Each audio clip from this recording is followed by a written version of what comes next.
Hey folks, Aaron here. Welcome back to an anime review. Today we're looking at Citrus episode 10. Once again, another step forward, 50 steps back. Yuzu and Mei, man, like, they annoy the crap out of me as a couple. I swear to God. It's not that, like, I don't dislike this show. I don't want people to say that they think that. It's not a bad show. I enjoy the kind of melodrama because it works as a almost clash with each other at times where the melodrama is sometimes a little overpowering, but the romance comes in play and kind of kicks it to the side, and then the melodrama comes back and pushes the romance to the side to make more drama, and it feels legit. Like, it doesn't feel like melodrama, it just feels like legit drama. And what I mean by that is, for example, we have this week's episode focusing once again on the beginnings of Yuzu and Mei, where they after the whole Christmas thing last week, they started finally getting close together, and they were almost at this point where it looked like they were about to go the distance, cross that line, as they call it. And I'm not going to say the other word, the three-letter word, because I don't want this video to get demonetized. But you guys should know what that is. It starts with an S, ends with an X. That's all I'm going to say. Should be able to figure out the middle letter is. But the thing is that Yuzu flat out rejected Mei because of the fact that there was some lingering doubts in her mind. I think it's just because as her, adopted sister, or, well, not even going to say adopted, but half-sister, I should say, because it's really not adoption, but you know what I mean. As her half-sister, she wants to propel their relationship forward together as a family. She wants that family, closeness together. The problem is, though, is that, yes, she still does have strong romantic feelings for Mei, and Yuzu's trying her best to try to conflict with that. She's trying to go against it, but it's still, there's where the melodrama plays in where, she is willing to go the distance with Mei, but also does not want to because of the sister concept. But equally, the drama pushes that against it because realistically, that's an understandable thing. I mean, they are now related, not in terms of blood relation, mind you, but they are siblings now. Even if it's half siblings, they're still now a family. So going into this depth of, falling in love with one another is definitely a risk to it. And it's something that is taboo already. So it's like, you understand why they do that. And what I think was interesting was that, Matsuri came in this week's episode, and I was thinking, oh man, she's going to cause more trouble. But what she actually did wasn't that bad. It was actually more so just telling, Yuzu, love is not like manga. And it's very accurate.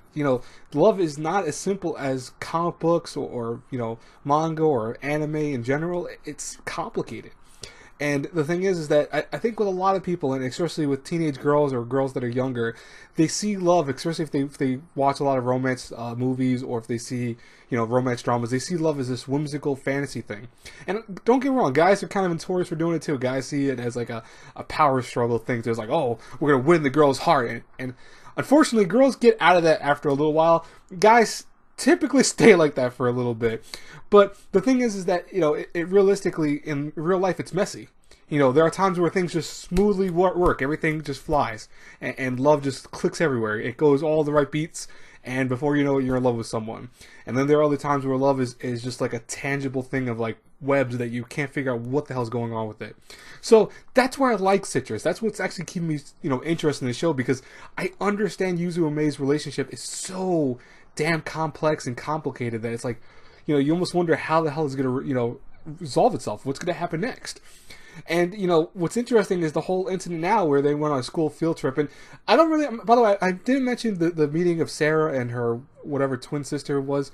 I didn't mention them really in this review only because I feel like they're just tack on characters. I mean, her twin sister was, of Sarah, Sarah's a shorter one, the twin sister, the taller, more well-endowed one, we'll say.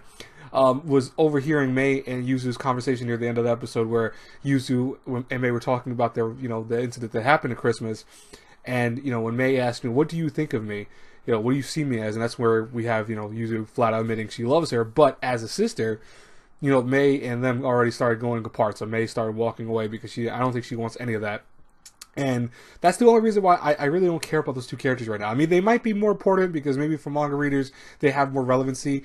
But right now, they are tacking characters. Like, they just were thrown in here, it feels like, almost just unnecessarily. And, it's just really more so just to kind of show more characters that feel similar to Yuzu. Because, for example, we have what could be, quote-unquote, a relationship possibly between real siblings, which would then be incest. I'm not going to go into that because it's probably just a thought process, but it feels like that could go that way because they were very close, we'll say, but we'll see what happens with that. And I'm very curious what's going to happen next with the show. What did you guys think of this week's episode? I'd love to hear in the comments below. I will talk to you guys later. If you like my reviews, you know what to do.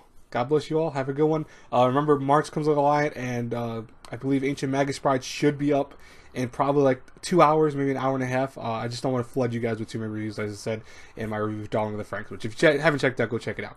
Talk to you guys later. God bless you all. Bye-bye.